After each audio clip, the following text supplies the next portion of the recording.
पंढरपूर पासून अवघ्या 15 मिनिटांच्या अंतरावर पंढरपूर करकंब रस्त्यावर धोत्रेज ग्रँड प्रायव्हेट लिमिटेड घेऊन आले आहेत पंचतारांकित सुविधांनी युक्त हॉटेल ग्रँड। तसेच पुणे मुंबईच्या धर्तीवर सर्व सुविधांनी युक्त hotel Shriyash restaurant, veg non veg permit room bar, प्रशिक्षित कुक व होस्टिंग सेवा हॉटेल ग्रँड मध्ये उपलब्ध आहेत। 50 एसी रूम्स, 3500 स्क्वेअर फुटाचा सुसज्ज बक्वेट हॉल, भव्य एसी सूट्स, टेरेस गार्डन, भव्य लॉन आणि चेंजिंग रूम सहित स्विमिंग टँक, प्रशस्त पार्किंगची सुविधा। पंढरपूर नजीक असलेल्या हॉटेल ग्रँड या सुसज्ज आणि पंचतारांकित सुविधांनी युक्त hotel grand, hotel Shriyas restaurant, veg non veg permit room बार, पंढरपूर करकंब रोड। संपर्क 02186 24 22 45। नागपूर येथून एक धक्कादायक घटना समोर आली आहे। लग्नाला दोन्ही कुटुंबियांनी विरोध केल्याने निराश झालेल्या प्रेमी युगलाने विष प्राशन करून आत्महत्या केल्याचे समोर आले।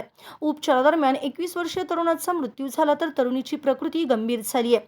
तिच्यावर रुग्णालयात उपचार सुरू आहेत। त्यांचे 4 वर्षापूर्वी प्रेम प्रकरण सुरू होते। त्यांना लग्न करायचं होतं, मात्र त्यांच्या कुटुंबियांनी लग्नाला नकार दिल्याने त्यांनी हे टोकाचं पाऊल उचलल्याचं समोर आले। घडलेली घटना नागपूरच्या वानाडोंगरी परिसरात घडली असून मृत्यू झालेल्या तरुणाचे नाव विशाल विलास जावडे, वय वर्ष 21, राहणार वानाडोंगरी असे आहे।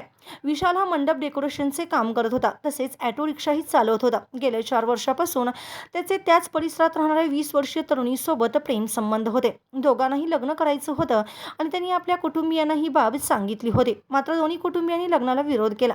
रविवारी याच मुद्द्यावरून दोन्ही कुटुंबांमध्ये वाद झाला। सोबत जगू शकणार नाही म्हणून सोबत मरू अशी त्यांच्या मनात भावना आली। त्यानंतर सोमवारी दुपारी दोघेही वानाडोंगरी ते संगमगाव मार्गावरील एका मोकळ्या मैदानात गेले।